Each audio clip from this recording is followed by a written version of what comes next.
You are listening to Spotlight Sessions with Justin Bamforth. The program provides an inside look at the creative field through exclusive conversations with industry professionals. Every episode is recorded live each month in the Adobe Creative Career Discord. Check out the show links to learn more and join for free, or visit adobediscord.com and click on Adobe Creative Career. This episode was previously recorded before a live listening audience.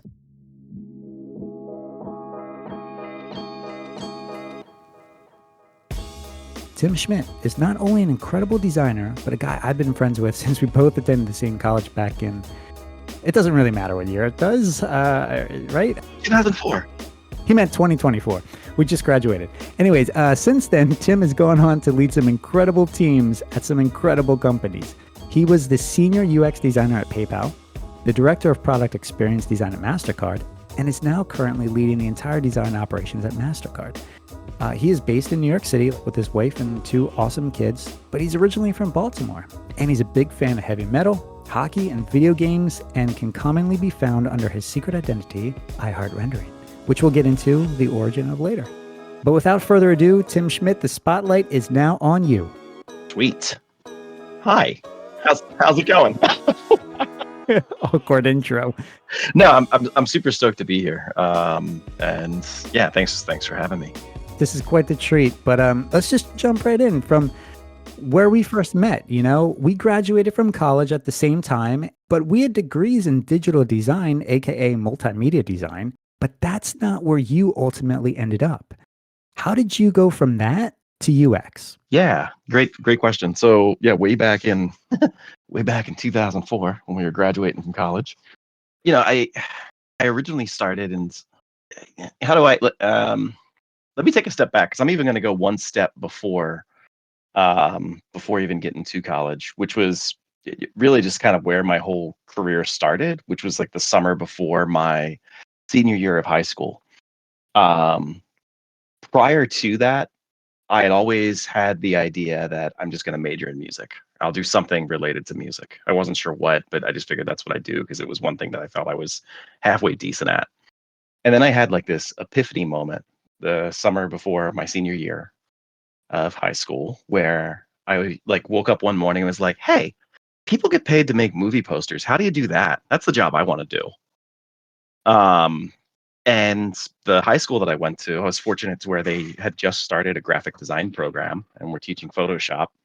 But because I had spent my entire high school career thinking I'm just going to major in music, I didn't take any of the like fine arts classes that were the prereqs. So in my senior year, I crammed all of the art classes in, including like our introductory, like freshman art class, along with like the senior fine art class that you're supposed to take in order to get into the graphic design class that year. And I still took some music classes. My senior year was fun. It was English and then all art and music classes, because I really didn't have any other plans beyond that. Ended up putting all my eggs into one basket and only applied to one college, which was the same one that Justin went to. So it was Bradley Academy for the Visual Arts, and then made its way to the Art Institute of York in Pennsylvania, and went in with the idea of digital arts as the background. And I definitely found a passion for video editing and motion graphics there, as well as a love for typography. And I didn't know that typesetting would be something that I enjoyed so much, and that there was so much creativity that could be had with working within those constraints and limitations. So, you know, when we graduated from college, I really planned on trying to focus more on the video and motion graphics aspect. And, you know, Justin and I worked together, doing a lot of freelance work for several years after we graduated. And during that time, I bounced around to a number of different agencies, just doing different short stint kind of contracts, doing some video work, doing some editing work, but eventually started making my way into more of the web design aspect of things because of things like Flash, and wanting to get in more into motion. And then at the time, learning the action scripting and getting all that together. I'm really trying to think, okay, how can I take what I've learned and been doing with motion graphics and video and really bring it to the web? Because the other thing that I liked about the web work was I could more quickly see what it was that I was creating, like in real time, as opposed to having to wait the several hours, or back in the day at the time, I think my demo reel that I did at the end of college took almost a whole day to render. So like having to wait for those to kind of run. So I really enjoyed the immediacy and kind of that instant gratification, or seeing what it was that I've created actually come to life and seeing how people were able to work with it. For those of you who are really young, back then, doing video was not instant. It took a while, and even the web technology back then was really, really basic. There wasn't much video being applied online. Yeah, and then the video that was applied wasn't great. So like learning how to then actually even shoot video for the web at the time with bandwidth constraints, and how to make sure when you're compressing things, it it doesn't end up looking like crap when it's done. Um yeah, those were just definitely some of the big constraints with it, and it was an area I was really interested in just trying to figure out how to make that better. Yeah, we did some work out of college. We started up our own studio called Percent 20. Yeah, we did. That was really fun. It was, that was a really magical time, and I remember we learned a lot back then, a lot. Yeah, we absolutely did. I will be the first to admit that I thought I knew more coming out of college than I did, uh, when it comes to how do you actually run a business and work with clients and secure clients and kind of do all of that. Definitely thought I knew more than I actually did. I think we all did at that We time. all did. Yeah. We had such egos coming out of school. We We thought, did. We yeah, did. we Um, had no idea what was in store for us. Yep, we definitely took the we could do that, but also at the same time, when we created our little agency and our team that we had, Percent 20, it was also out of necessity because the it's not like the job market is amazing right now. I know there's been some very not awesome things that have happened across the tech industry as of late. I've got a number of friends that have been personally impacted by it, and it sucks just all around. But at the time when we were first coming out of college, there just was not the number of roles that were available. And everybody, of course, you're coming fresh out of college. Everyone's like, oh, okay, cool. Well, I want 2 to 5 years of experience. And it's like, well, how do I get that if that's what everybody wants?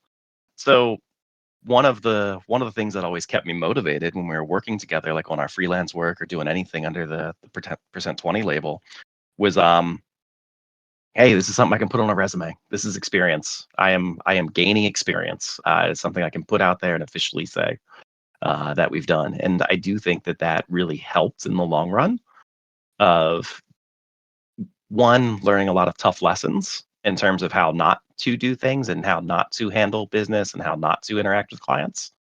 But also um, showing that like dedication and that drive to just be like, look, this is what we want to do.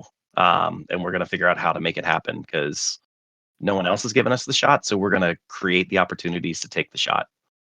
We didn't make it every time, but I'll go ahead and fall back on the old Wayne Gretzky quote, right? Like you miss 100% of the shots you don't take.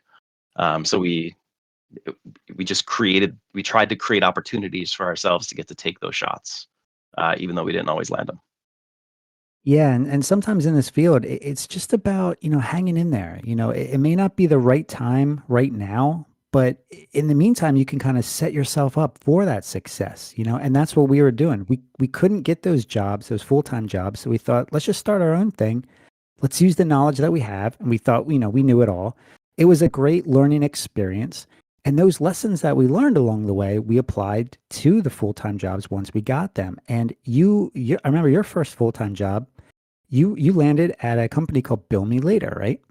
That's correct. Yes. So it was a small startup. I'm originally from Baltimore, Maryland, and Bill Me Later was a fintech startup, and their specialty was transactional based credit. So you did not have a set credit line. Basically, each purchase, at the time of each purchase, there was a credit decision that was made. But then one of the other big benefits at the time was every transaction. that was over $49 in value had 90 days with no interest. And if you spent over $100, it was 6 months with no interest. So it was a real kind of like consumer positive credit product. And I mentioned the 90-day one because that was only available in the beginning, because then the Card Act came to fruition, which was great in the sense that it went and its goal was to prevent predatory lending and interest rates going too high, or lack of transparency around interest that is being accrued against your purchases and your credit card statement.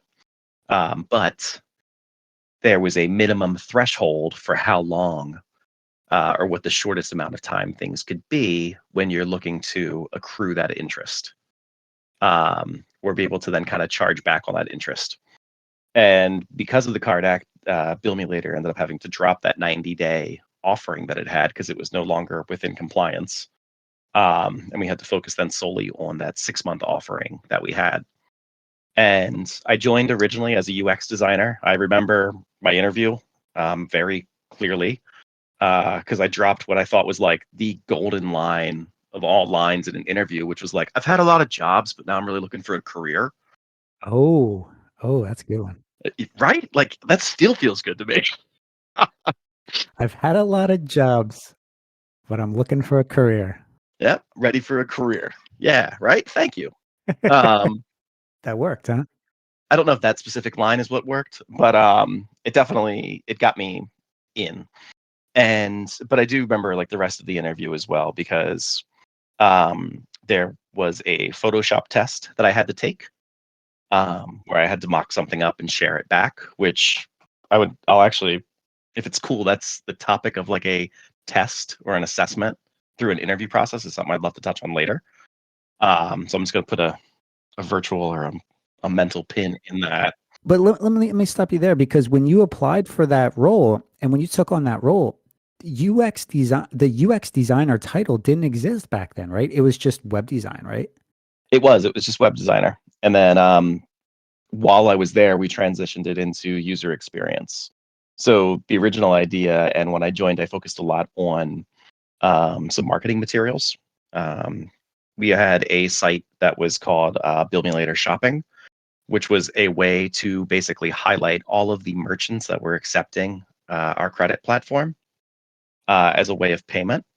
But also, the other thing that was nice about it was that site was built entirely on top of affiliate links. So anytime someone went and shopped through there, there was affiliate revenue that was generated for Bill Me Later.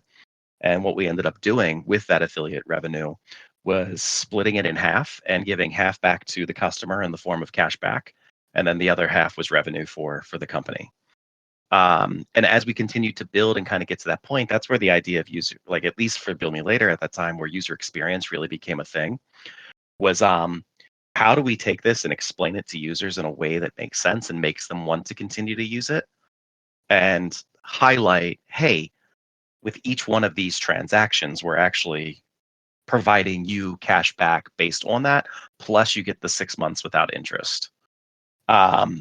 And through that, and really trying to understand it, started doing a lot of learning around user research and trying to figure out, okay, how could we actually test? How can we get feedback from people? What are the mechanisms that we need to put in place to be able to track our usage? And what do we actually consider to be a good success metric? Because that was also at the time, whereas Facebook was becoming more prevalent, and there were a lot of books and readings being published at the time about how to keep people engaged on your site, how to keep people's attention on your site. And I remember having very frank discussions in the office around that of, well, we really want to make sure, we want to like keep that time on site being up as high as we can, up as high as we can. And we were kind of getting dinged from like a metric perspective because our time on site or like time on page wasn't very high. But through our research, what we were able to do was really identify, hey, that's not the right thing to be tracking. We should be looking at what's the shortest amount of time someone needs to be on our site and then actually go and complete their purchase. That's far more important than, hey, how much time did someone actually spend on our site or on our page? Wow. So right there in the beginning, the groundwork for your training in UX is being laid out at this point. Absolutely. Yeah. And it really was learning not how, it wasn't necessarily learning like what are the right things to think or what are the right questions to ask, but more so just like how to think, right? How can you pick this apart? How can you think about what's the good way that something can be used, but also what's the flip side of that? Is there any like negative that could come of it? Are there any issues? How could someone take what we've built and try to use it in a nefarious way? Um, and all of that was kind of building us up and kind of building up a discipline then internally at Bill Me Later, which while I was there and kind of by this time now, um, we were just in the process of being acquired by PayPal. So that was then how I got my foot in the door at PayPal, where Bill Me Later was acquired, and they acquired specifically for that transactional based credit product. And then we were able to bring that over.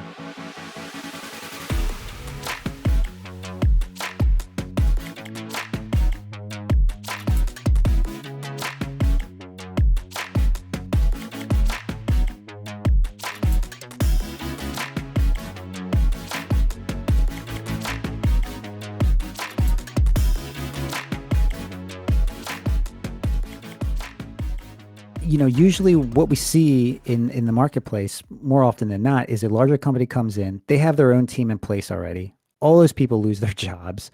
Sometimes they keep them. In this case, you did. You were kind of brought on board, but wasn't that intimidating to like, now you're working with the PayPal team.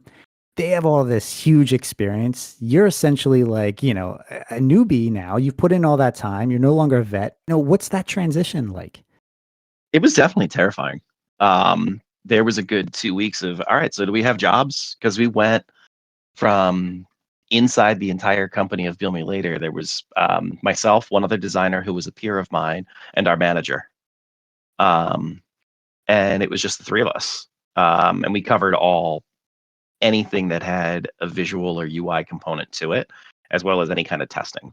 And then we joined PayPal, where their design team at the time was about 100 people deep.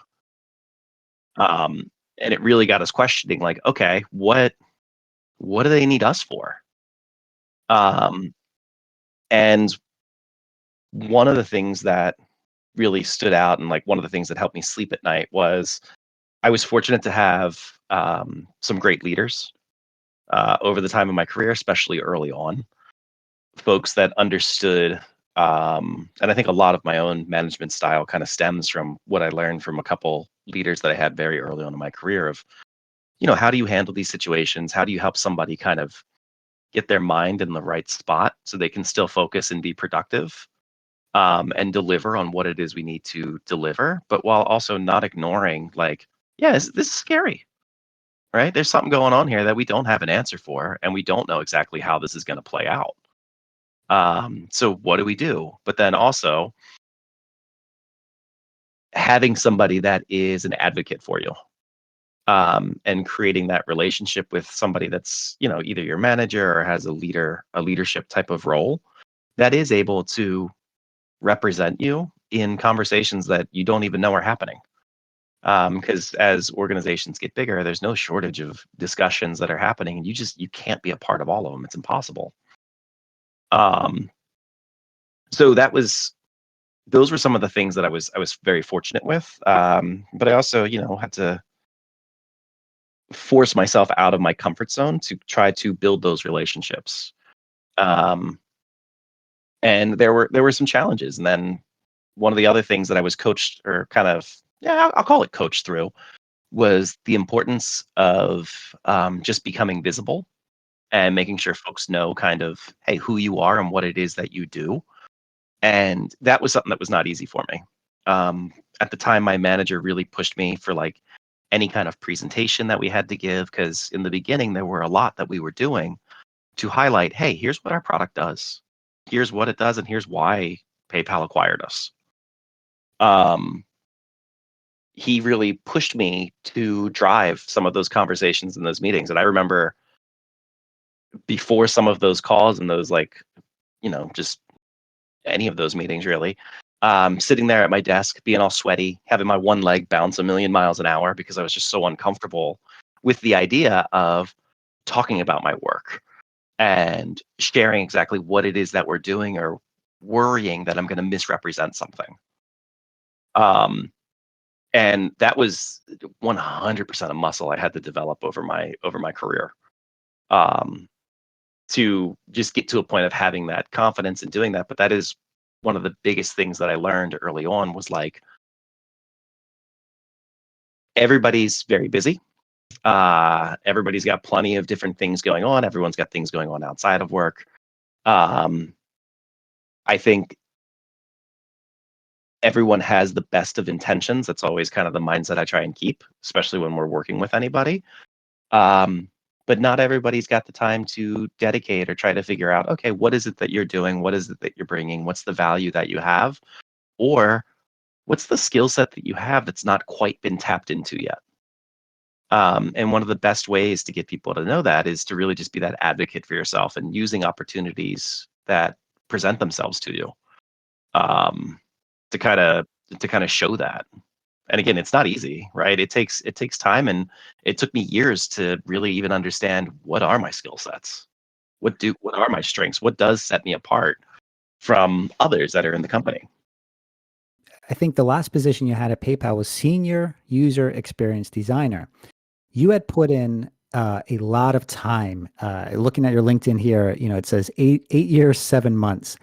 What pushed you to then say, okay, I'm going to move on? Because why wouldn't you just stay there? Excellent question. So I think one of the main things was, I was based on the East Coast. PayPal is based, out of San Jose on the West Coast.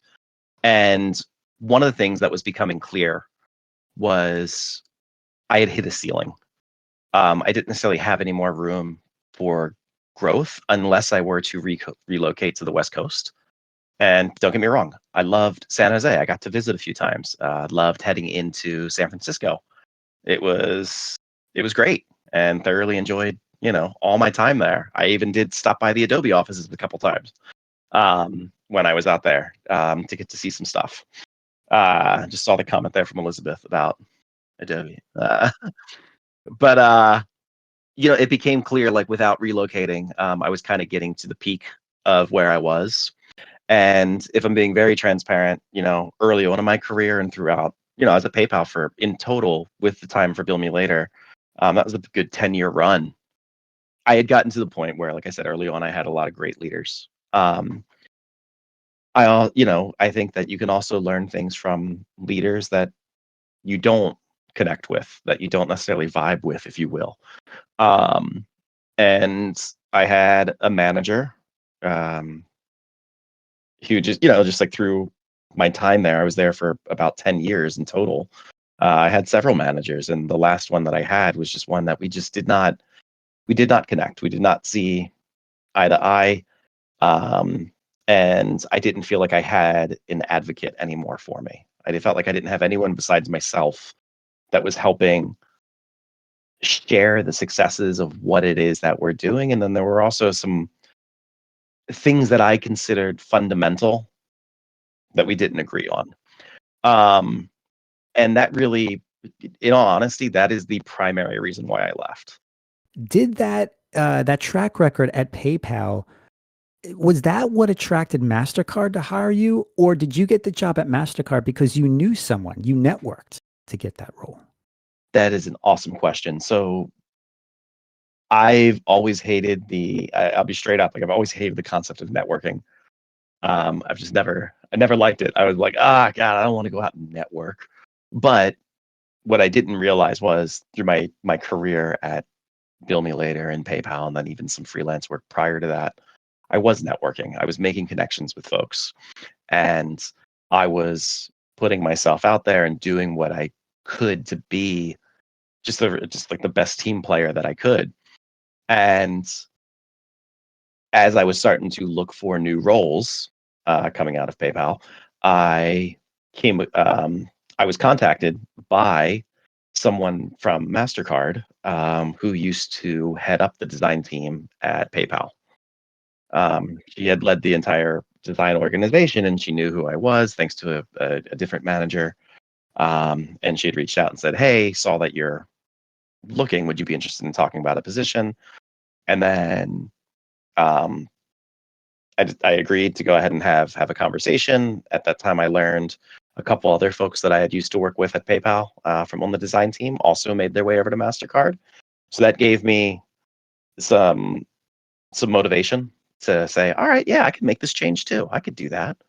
Um, and yeah, like definitely having made those connections was huge because it's what got me at least the initial interview. I still had to go through and do the interview. I still had to go through all the portfolio reviews, had to share all of the work, what it is that I do, what is my process, how do I view product design, how do I view the importance of research, how do we apply it, all that. Um, but having those connections was just kind of like that first step that really helped. And having somebody kind of on the inside, more or less, be able to vouch for you um, is huge. That speaks volumes, especially as you get into larger organizations. This kind of gets into our conversation. One of the questions I had earlier, talking about how you've stayed at these companies for long periods of time. Sunny Cakes asked this, how many years ideally should a person, stick with a company? I mean, I know you've stayed with companies for, close to a decade, but what is the ideal sweet spot that you would recommend? I don't know if there's a specific time frame that I can put on it, but I think there's two big questions to ask yourself. The first being, are you still happy? Is the job that you're in and the company that you're with meeting your needs, and basically, are you satisfied? And then the other question is, are you still learning? Do you still feel like there's work for you to do there?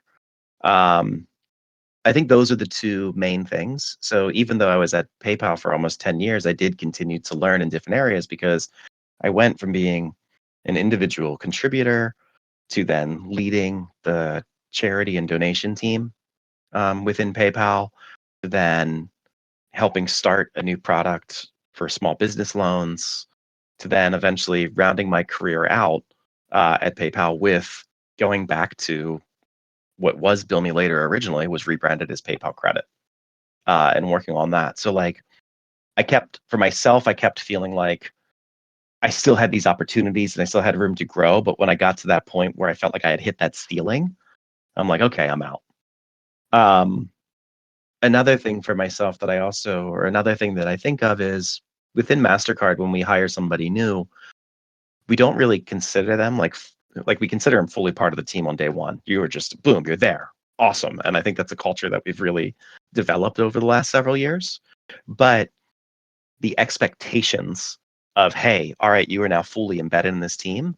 We have a 90-day ramp up window where our expectation is your first 90 days really are about learning about the company, learning about how we work, learning about our processes. Within MasterCard, we also have like learning about our design system, learning about our research platforms that we use, and just getting familiar with the products that your team supports.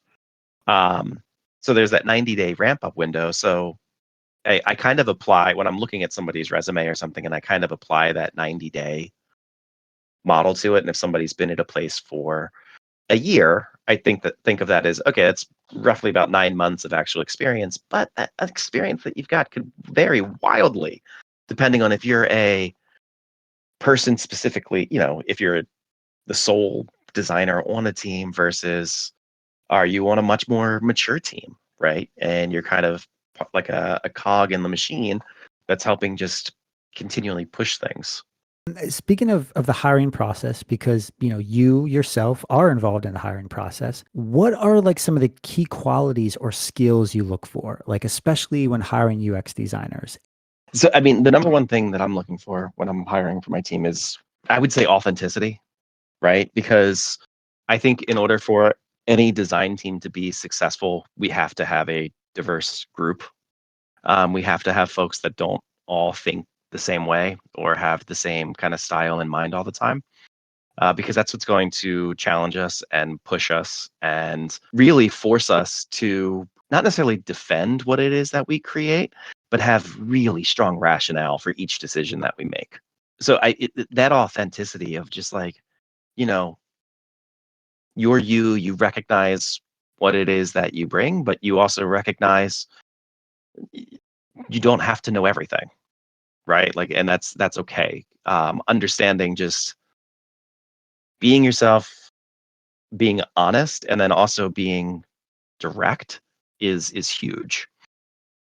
But then beyond that, just like I kind of mentioned that I about kind of like learning early on in my career that it was not so much of knowing like what to think, but how to think. Um, Understanding how someone works is another huge piece to it. Doesn't mean that I have to understand or agree with your process in terms of how you approach things, but being able to articulate that rationale. Why do you do things a certain way? Um, why did you do X over Y?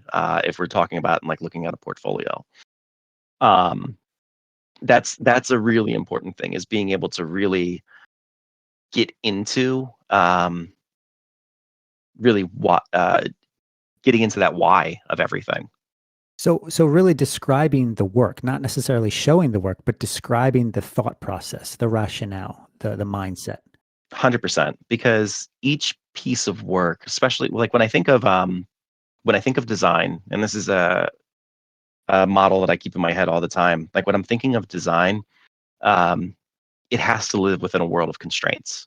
So every design project, every problem that we're trying to solve has some form of constraints around it. And where design really sings is you're able to then work within those constraints and still create something. If not beautiful, it's usable, right? It solves the problem. Where if you're looking for a world where it's, hey, you don't have those constraints and you've kind of got, you're able to do anything and everything that comes to mind, that's wonderful. But I just think that's a different career path than design. When you're doing portfolio reviews, how do you prefer seeing someone's work? Yeah, I think there's really, I think there's two stages to it. The first is kind of the pre-read, if you will, which is, I would say, probably more often than not, a website, and it could be somebody's own website, or it could be off of a different service that they've put together and shared out, and that's fine. I don't personally, I don't judge anyone if they don't have their own website and they're using like some other service, or they're using like a Squarespace or something to build it out. Just because I couldn't tell you the last time I actually updated my own personal website, so I don't fault anybody for that. I am all for, hey, how do you take the time to just share the work that you've done and get that out there? But like, I do think that having some sort of pre-read to it is good, where I'm just kind of scrolling through and seeing things and understanding what it is. And then there's the actual like in meeting aspect of it, where we're going ahead and actually reviewing the portfolio together, either through a virtual interview or an in-person one. And with that, I'm more so looking for what was the thought process that went into it? What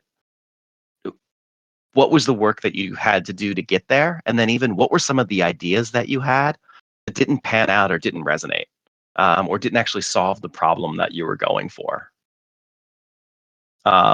Those are really like some of the. So I do think there's like the two different lenses to look at it.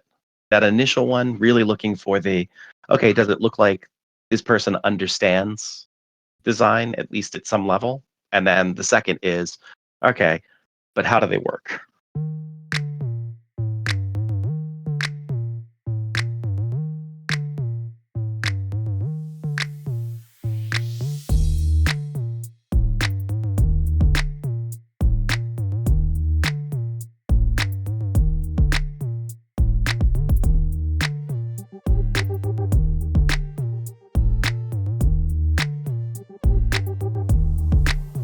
As you know, design is constantly evolving. And I know one of the big things on everybody's mind, especially in here, is, this emergence of AI. And the future, it looks extremely bright, but it's also scary. We have a lot of apprehension. We have a lot of hesitation. What challenges do you see within the field of design today? If anything, I think the biggest challenge is just getting over the fear or the concern of it. Um, I definitely felt it, especially at first when suddenly everybody was talking about Chat GPT. Uh, and they're like, oh my God, what is this going to do for us? Um, but I think the biggest challenge really is just kind of first getting past that hurdle. But then the second, when we think of it, especially through the lens of user experience or like product design, um, how can we actually use it to our advantage? So one of the things that, um, funny enough, I'm actually running a workshop on Friday with one of our teams, looking at some small business use cases and stuff associated with AI. So we'll be working through trying to understand what are some problem spaces and like opportunity areas that we've got, and what are some AI capabilities that potentially could help solve them. Um, so it is very topical right now. It's definitely like the cool kid on the block, if you will. Um, but the main thing really is like at the end of the day, AI is still in. I'm overly simplifying this, right? But AI itself is a tool, right? No different than Photoshop or Illustrator or After Effects are a tool.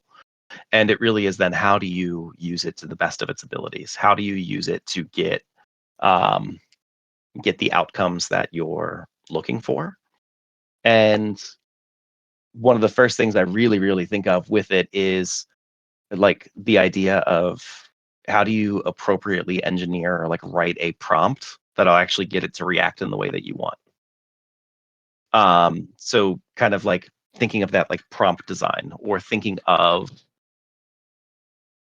whatever it is the AI is generating, there's still an experience that needs to be had with the user inputting the criteria and then it generating something and then kind of coming back. You've always had a calm demeanor. For as long as I can remember, you're not one who really freaks out. And one of my questions that I've always had is, how do you maintain that sanity? How do you keep from freaking out when it comes to a deadline or a change or maybe even just something you can't control? How do you maintain that sanity? Years of therapy. Um, but half joking, but in all seriousness, um, I try to just be very tactical in what it is that I do. Where if there's a frustration that I have, or if there's a challenge that's in front of me, really just trying to think, okay, well, how can I be productive about this? Because at the end of the day, I still need to get it done. I still need to figure out how to solve this problem.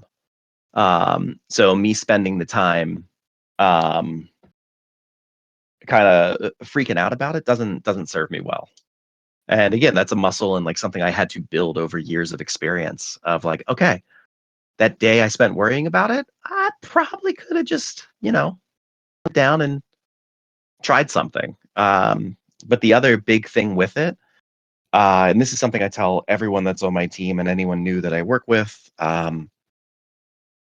or through like our mentorship program that we have at Mastercard. I'm a big fan of the idea of just take the swing, right? So if there's a problem that is in front of you, if there's something that you need to do, just take that first swing. Even though 99% of the time you're going to get it wrong that first time, what it does is it forces the next conversation to happen. It forces a reaction and it helps you get more information, more clarity. Um, and then at the end of the day, what you've at least done is identified, hey, this path that we just tried, that's not the right path. Now we need to try something else. And you've at least crossed that off the list. And you don't have to wonder, hey, should we have done that? So really just taking the risk or just taking the chance and getting it wrong. And sometimes, there's sometimes where it's more acceptable to get things wrong, or where you have a little bit more time or a little bit more flexibility. And there's other times where it's not, but you're still going to get it wrong a bunch of times, at least out of the gate. And you just have to be okay with that and understand how do you react and adjust from there. You haven't exactly done things the traditional way. Yeah, I know you've always had this unique personality about yourself, which you're keeping very subdued for this conversation. But um, for those of you who don't know Tim, he has a lot of energy. And when I saw you at the Mastercard mixer, I think that was last year, it was obvious that you are different from the rest of the crowd. And as long as I've known you, you've always done things without sacrificing that essence of who you are, the core rock star being of Tim Schmidt, so to speak. How do you navigate that fine line between corporate America, but also maintaining the soul of an artist at heart? Man, that is a good question. I think it all comes down to just it's what I need for my own sanity. And then knowing that I know what it is that I'm able to bring and kind of um what value I can add to the team. Um and then I've also built up a lot of trust with the people that I work with in the sense that yeah, I will make sure that what we need to do gets done. I might do it in a way that not everyone agrees with how we get there, or it may not be the way somebody else would have taken it. It might not even be the fastest way, but I'll be darn sure like I'm gonna get it done. And building up that trust and then also just like keeping that vulnerability of like, look, I this is probably wrong, but let's discuss it. Um, that that's really something that's helped keep me grounded, but also allowed me to kind of stay me. And then kind of on the flip side to that, um, I have been at places earlier on in my career where I did not feel like I could be me. I had some folks who at different times, different leaders that had told me, "Hey, you probably shouldn't go by Timmy anymore." Right? Like maybe it's time you go by Tim. Um, and it's just like I just not listening to them because I need to be myself in order to actually then be able to do the best work that I can do. So really, it's showing people that you can still be you and still do a good job. Absolutely. You don't have to conform to a specific model. Like just be yourself, but like be the best you that you can be. And if the you still need to be able to deliver, you still need to be able to get things done essentially at the end of the day, especially in in like corporate roles like I've been a part of. Because at the end of the day, it's really those, and I keep saying the end of the day, I'll come up with a new analogy or some other cliche term later. But at the end of the day, you really need to make sure that you've got that you're meeting the goals and the objectives that you've set out. Um, and if I can do that, being myself and trying to at least keep a sense of humor with what it is that I do, um, then that's great, and that's what I want to do. That's where I want to be. Seeing what you do now, what you've created and achieved, you're always building bridges. And especially with like non-designers or our non-designer colleagues, so to speak. This is something that we struggle with a lot as creative people is that we're misunderstood. So, what methods or approaches have you found that are effective in helping others understand the role and value of design? Great question. So I can talk a little bit about kind of the journey that we've been going through at Mastercard because when I joined Mastercard almost 7 years ago now, it's definitely a night and day difference in terms of design maturity and where we've gotten. And I attribute a lot of that to how we've actually made relationships with our product and engineering partners. Um, because we essentially all need to be working together to create great experiences and products that our customers and consumers actually want to use or need to use because they solve a problem.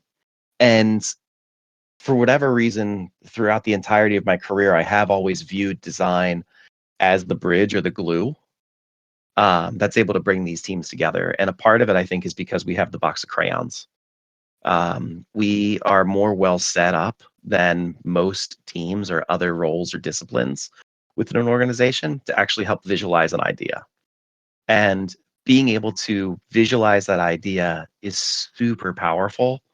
And there's a lot of it's the whole, use Uncle Ben, um, Spider-Man, with great power comes great responsibility. We also need to be aware then as designers, especially when we're thinking through the lens of user experience, is what we're making best for our product manager or the person making the request, or is it best for our customer? And if what we are being asked to make or asked to work on is not in the best interest of our customer, I've found great success in showing my stakeholders and my partners a basically a comparison of, hey, here's what we've proposed, here's what the original proposal was, but then here's what we could do based on the feedback we've gotten actually addressing the customer's needs. And that kind of gets then into the whole research angle and how we can look to test and validate our ideas, or even disprove any of them, right? And say, hey, this is not a path we should go down. But understanding that we've got that box of crayons, we can make the pictures, but there's so much more value that we bring than just making the picture. Um, and that's definitely the hurdle of trying to get people to understand it. And I've also found success in basically if I have an idea of like, hey, here's how I want to approach this project. Again, just taking that swing of trying it as opposed to, well, I'm going to do it and then I'll share why I did it and how I went about it, rather than asking or trying to get the consensus of how should I, hey, can we try it this way? Or what about this? So just coming and being proactive, and like coming with the idea, or coming with the approach that I want to make sure that we take. Um, and there's been plenty of times I've gotten it wrong, but each one of those, it gets a bad idea out of the way to make room for the good ones. Yeah, a question came in through the chat from SBAM here, about quantifying what you or your team does, using KPIs in UX to justify your budget decisions, right? Or your leadership for a project, new tool decision, or hiring a new team member. So yeah, that's you really have to in UX, it's data driven design, right? So that's how you're kind of showing that something is worth something. So that is such an awesome question, and it's a great segue into about 2 years ago, I transitioned from my role of product experience design at MasterCard into design operations. We recognized that we were hitting a certain level of scale within MasterCard that we had to start looking not just across individual teams, but across the entirety of the organization because we don't have one centralized design team. We've got several different teams that are kind of scattered throughout the globe as well as through our organization. And the whole purpose of building out a design operations discipline is to do exactly what this question's around. So, how do we quantify that? We have spent a great deal of time working to take a look at how long does it take us to complete a project? What are the different job families and roles that were a part of a particular project? Um, Within MasterCard, we've identified or we've created a specific process. Or no, I'm not going to call it a process. I'll call it a framework. Let's go with that. A framework that every team is meant to work with. Internally, we call it Studio. And the whole idea of the Studio framework is to de-risk us. And if there's an idea that's not going to be market viable, we learn it sooner rather than later, and we can kill it hopefully before it even starts to get built.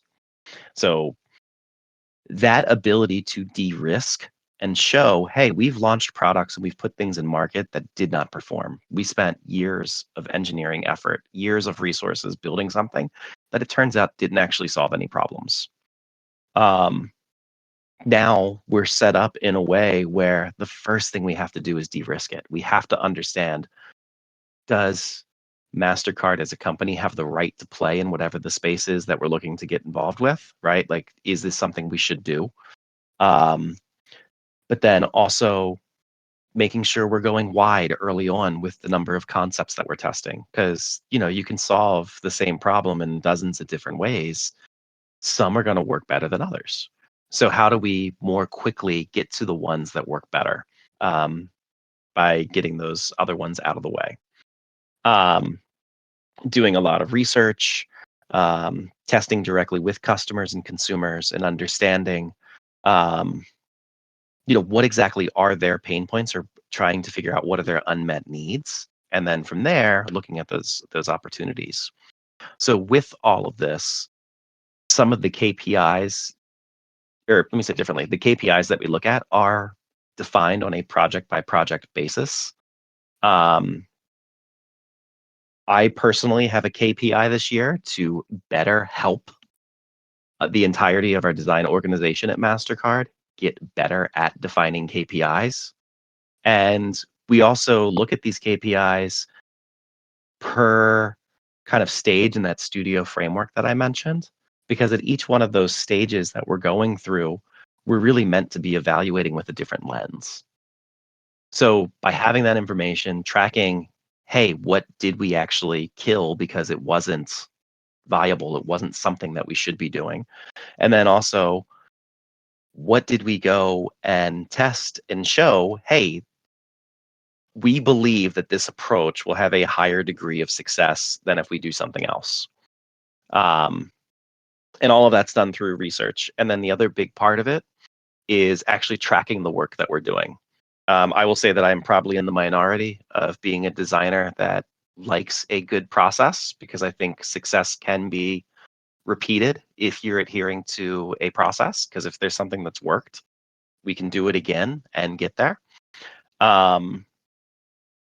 And the other aspect is just by tracking the work that we're doing and capturing those numbers, it gives us the data to then be able to justify, hey, last year we were able to support 43 different projects across our 7 portfolios of work with this number of people, like with this number of designers. So within the team that I'm directly a part of, we have 63 folks. And we're able to say, hey, with these 63, we were able to support about 43 projects last year across 7 different portfolios, which each portfolio we identify as like a totally different customer segment that we're working with, and a totally different lens or business goal that MasterCard has. And then being able to look at that, having the information around what's coming up, what's kind of in the pipeline, what are the other areas that MasterCard wants to look at. And with all that information, that data, we can then roughly calculate, hey, if we increase our headcount by X, in theory, we should be able to then accomplish this number of projects, or we should be able to get to this number of things over the course of the following year. So the most important thing before you can even get to justifying the headcount or even measuring the KPI is just put something in place to track. Even if you're not sure if it's the right thing, just start tracking it, because then you at least have the data to look back on and make some sort of informed decision with.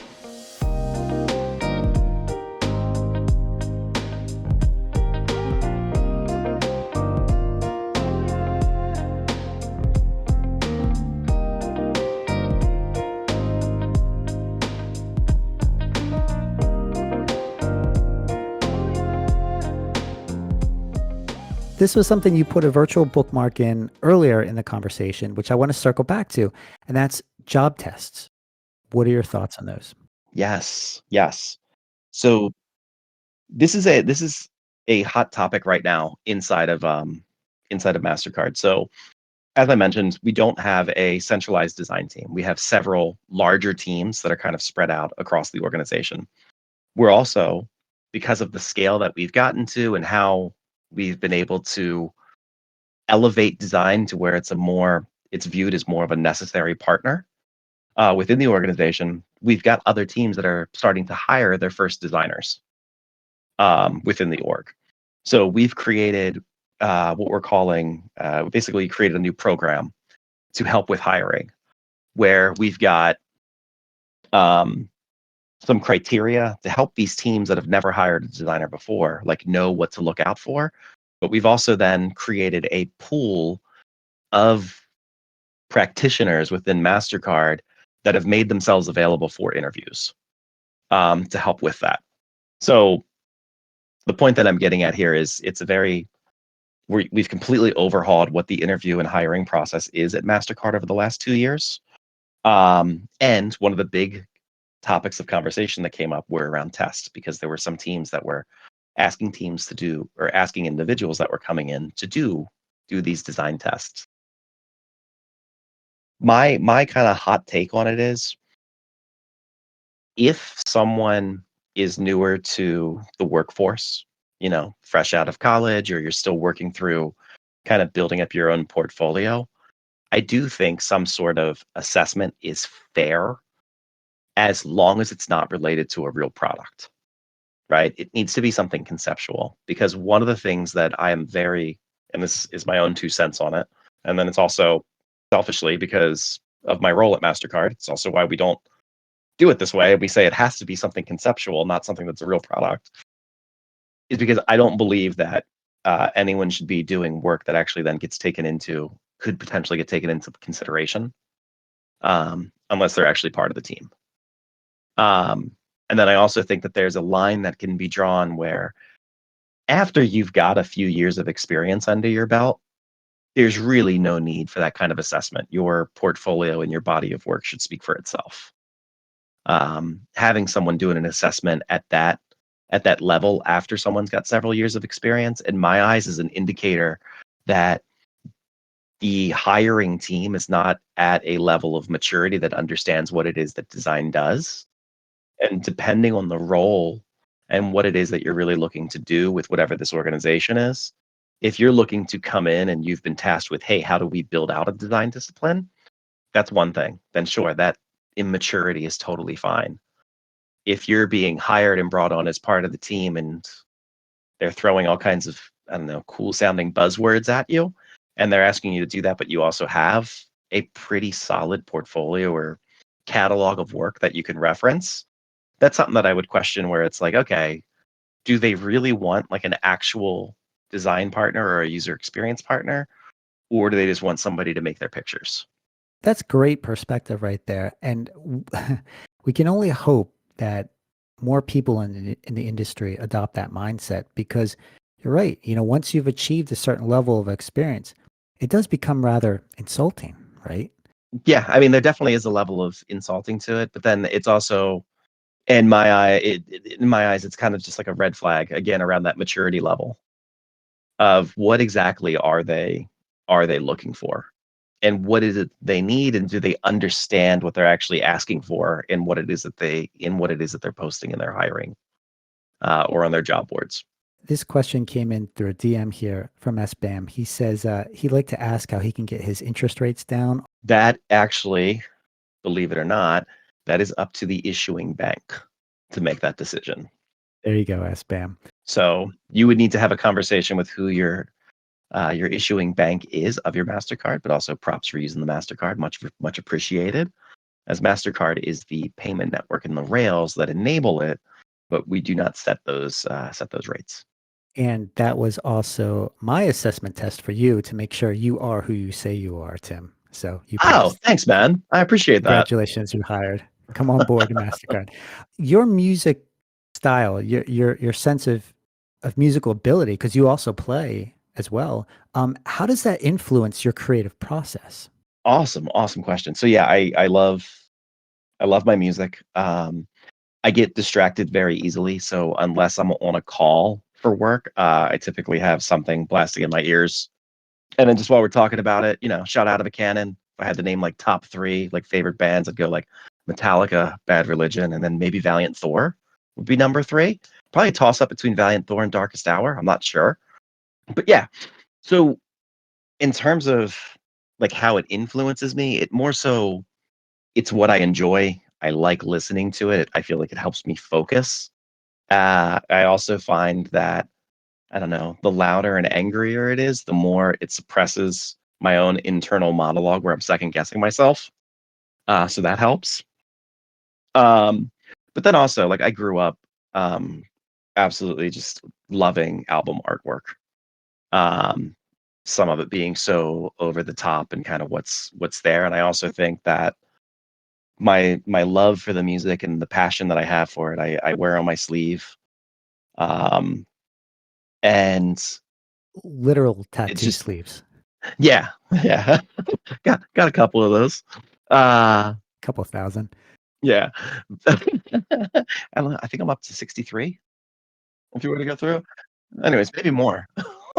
If I'm not mistaken, your first tattoo, and correct me if I'm wrong, your first tattoo was a shout out to your moniker, I Heart Rendering, right?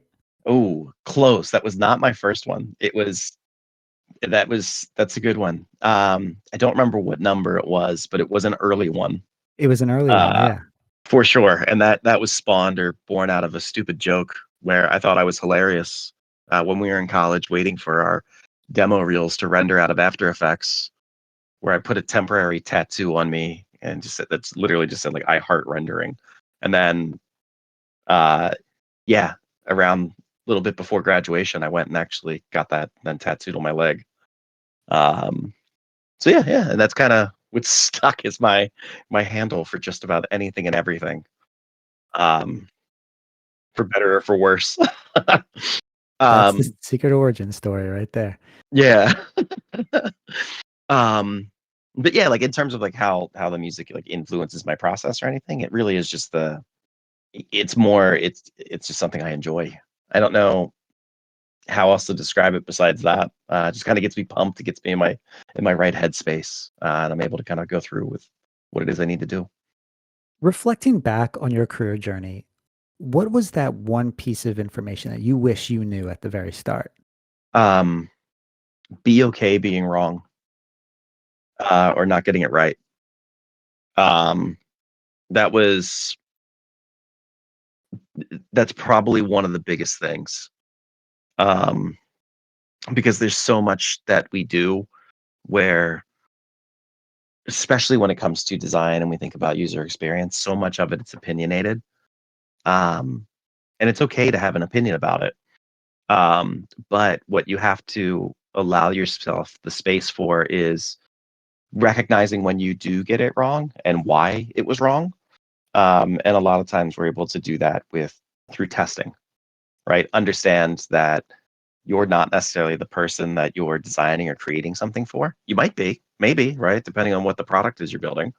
But most of the time you're not. So you need to understand what exactly is it that they're in need of? What are the pain points that they've got? And then how do you truly solve whatever the problem is that they have in front of them?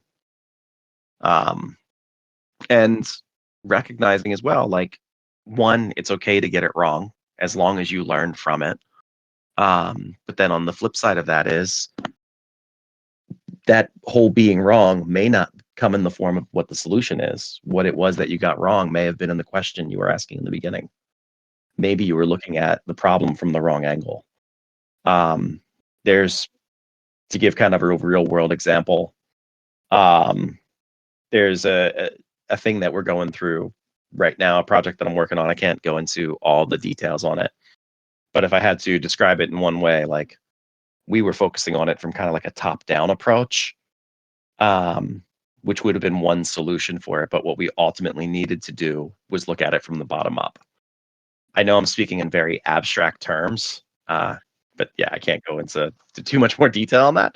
But literally, that flip of instead of going top down, looking at it from bottom up, gets us to the same outcome of what it is that we need to do, but it completely reframed our way of thinking and how we then approach it, and then also defining what the actual problem is.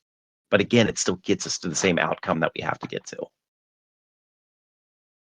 And yeah, I like what Elizabeth just said there. It's like anchoring a question. It totally is. It's just getting to that specific, what is that right question to be asking? And again, you might not ask the right one in the beginning, and that's okay, long as you learn from it and adjust.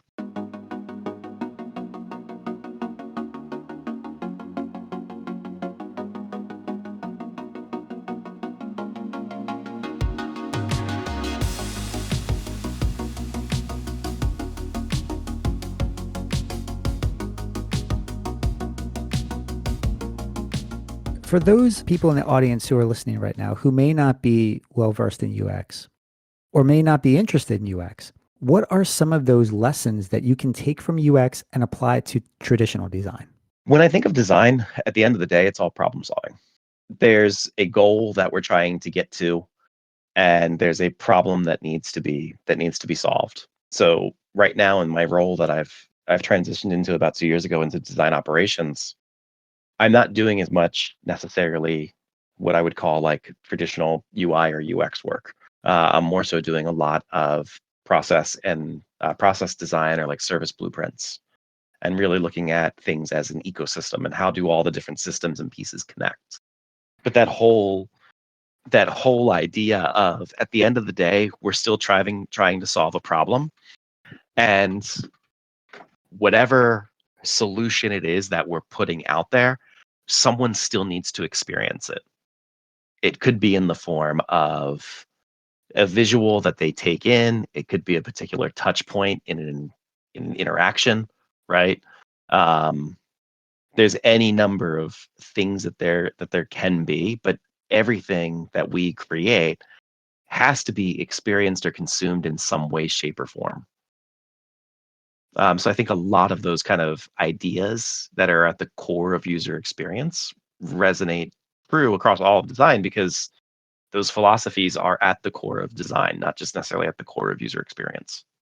Since we're heading towards the end here, if we didn't get a chance to answer your question tonight, make sure you connect with him on LinkedIn.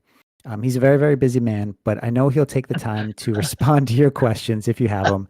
Just mention Yes. that you heard him on this program. Is that the best place to get in touch with you, Tim? Is through LinkedIn, or are there other ways that people can find you? In all honesty, LinkedIn really is the best way. I used to be super active on Twitter, but admittedly, that's kind of fallen off for me.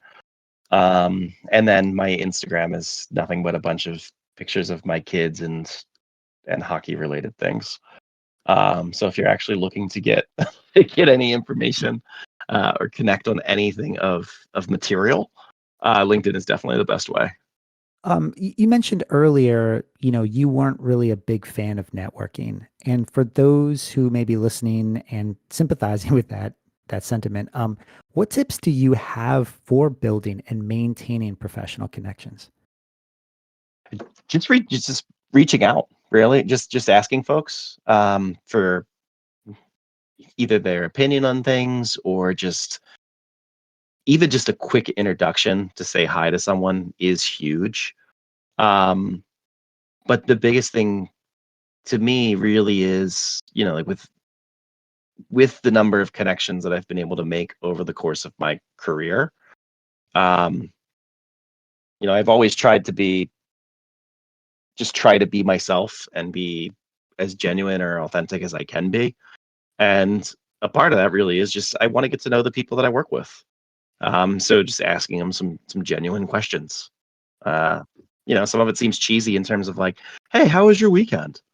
But I genuinely want to know that. Like, I want to know how people's weekends were. I want to know what they did, how they're doing. Um, and those types of like human connections go a really long way um, in the professional space as well, because folks are more likely to remember that, or at least that's what I've found. Um, and then once you have made that connection, or you've worked with someone, especially if there's someone you enjoyed working with, there's no harm in reaching out to them later. I've absolutely done that. I've had past folks that I've worked with, or folks that are senior to me, that I've run into a situation where I'm like, all right, here's what I'm kind of experiencing. Have you gone through anything similar? How would you go about it? And again, just kind of having the comfort with that vulnerability, um, and going ahead and asking that. And I can't not ignore that question, or that comment there. So when I say I'm not a big fan of networking, I what I meant more so was like around like net events geared directly towards networking, like where you're going somewhere and meeting everybody and walking around and shaking hands. Back in the day, throwing out business cards. In terms of connecting with folks on LinkedIn, by all means, feel free. Hit me up, send me something. But the whole idea of like, hey, here's a networking event. Oh my God, I hate it. Do you remember? Do you remember when we were back with Percent 20, right? And we went to that one nightclub in DC. Remember that? It was Yes. we Yep. went Where we did there. a bunch of animations for their screens that would play all night while people Yeah, danced. we but we showed up. So the client who ran this nightclub down there, he was like, yeah, come on down to the nightclub, get a feel for what it's like, check it out, right? And we went there with the impression that it was going to be like a networking event, right? We wore like button-up shirts, and I think he may have worn a tie. I'm not sure. I think so. Yeah. That's probably one of the very few times that I've worn a tie in my career. Um, We learned a lot, but we then did. we also, we did a lot of those, what was it? The young professionals groups, right? Yes.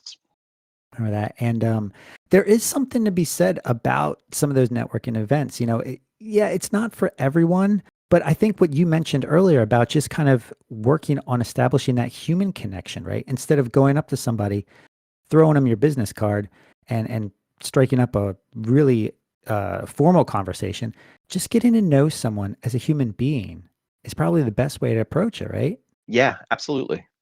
100%. Yeah, like let's say you're at a conference, with your colleagues and you have to be there, right?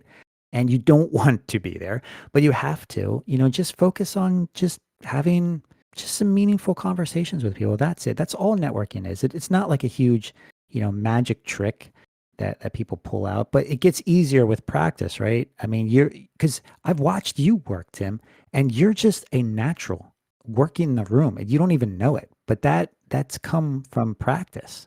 Yeah, like I said before, like being comfortable sharing and presenting, um, it 100% was a muscle I had to build. I was not comfortable with it before.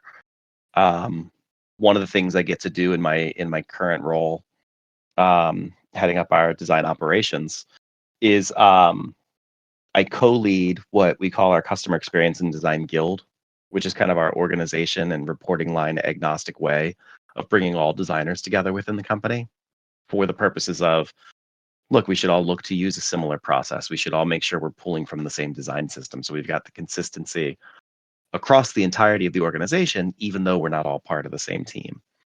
Um, and through that, that's really, I think that's something that I'm able to do and have been able to do and build because I forced myself to get comfortable with sharing and discussing and kind of helping lead conversations.